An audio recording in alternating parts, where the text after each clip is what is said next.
See, going back to Josie's supposed mind games, guys, or Keith, that's not going to get to Barry Ferguson or any of the Rangers players, is it? That's surely they're above that. I think Barry Ferguson will be quite quietly delighted that before the second leg, Mourinho is trying to play these games, because I think if you'd gone into that first leg, and by the way, I'm not sure that's just as warm and friendly as an embrace as it might have seemed to be.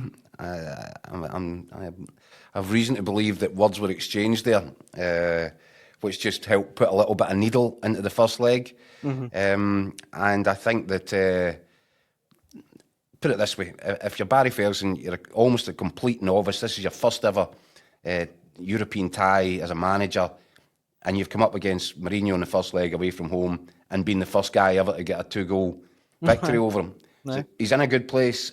I think you'll quite like the fact that Mourinho looks to be a little bit needly ahead of this second leg. But do you know what? He'll take nothing for granted, because it's bad enough coming up against Mourinho on any day.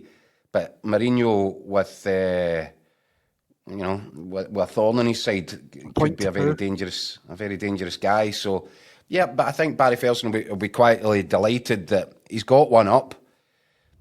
2 up, but he's got 1 up in Mourinho, but he'll also be really conscious of the fact that as much as Ibrox will be intoxicating in terms of the atmosphere tomorrow night, if it starts to go wrong, if it starts to get out of hand, it will become more toxic than intoxicating. It could become a very stressful environment. And I think that from everything we've seen from Barry Ferguson, from the way he's handled himself since taking on this position on an interim basis, he's spoken really well. He's made a lot of sense, and I think he's connected with the players. So, Rangers certainly won't go into this thinking the job's anywhere near remotely done. They know they've got a lot of hard yards to put into tomorrow night. Mm-hmm. And Fraser, I know we have to let you go again in just a few minutes, but before I do, how do you think it'll play out? What's your gut feeling? How will it go tomorrow night? I do think the first goal is absolutely crucial, because we've seen it the last 3 games here now, when the crowd can turn so quickly in Rangers, and because they did so well last week, they're now in a position that if they don't qualify, I think is a bit of a disaster. They're in such a strong position.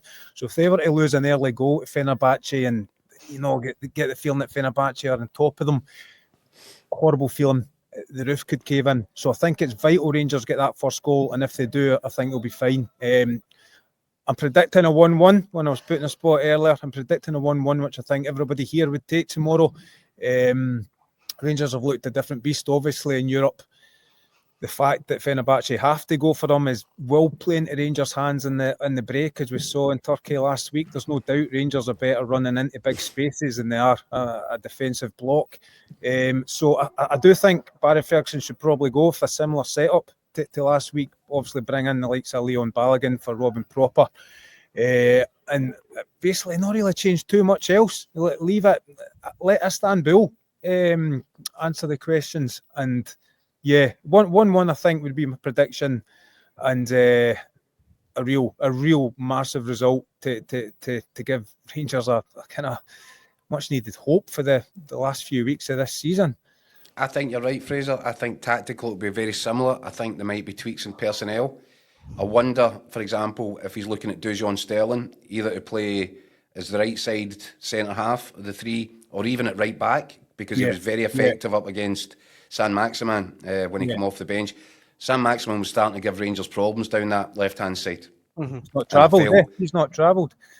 Yeah, well, I know, but that's another good bit of news for Rangers. But just in terms of Sterling's physicality, his engine, I know he's had injury problems, but I thought he looked really good when he came off the bench. Yeah. And I wonder if that might be a tweak that Barry Ferguson's thinking about. Obviously, if Proper and Balogun were both fit, I think Balogun would start anyway. So I think there's another change. I don't expect too much after that. I think that, and then I think you're right, Fraser. I think they would be set up to just rope-a-dope stuff. You come on to us, and then he knows. And the Fenerbahce defence looked sluggish. They looked frail. And I think that Barry Ferguson would think he's got the players in that kind of final, mid to final third of the pitch that can cause the same kind of problems. Yeah. I actually think you said, Fraser, it might not be a fast start from Rangers. I think you'll find, and you've seen it in these European nights, from the first kick-off, for the first couple of minutes, I think Rangers will go hell for leather. Because you've seen it, and if they can get that early goal, the roof comes off the place and the tie's dead, more or less.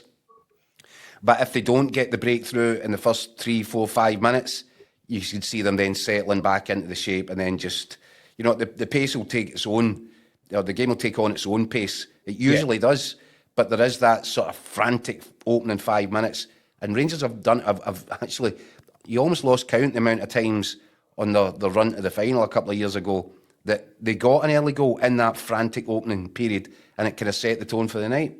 Yeah, it certainly helped. I think one thing's for sure, and Connor Barnes said it, and I was speaking to him earlier as well, that they need to be even better than last week. Last week was pretty close to perfection. They need to be even better to guarantee progress tomorrow. See the 3 goals Rangers scored last week. The first one nipping at the heels in the final third. Diamande, absolutely outstanding.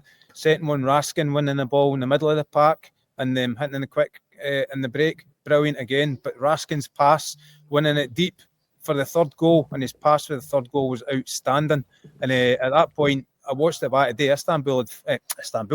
Fenerbahce had 5 players in the Rangers box at that point. Where Raskin won it, and his ball through to Černý was absolute sublime. Aye. So these are the wee things that need to be absolutely perfect again tomorrow night. And if they can get that level of performance, the intensity, the energy, and on the ball, the quality, then I think they will go through.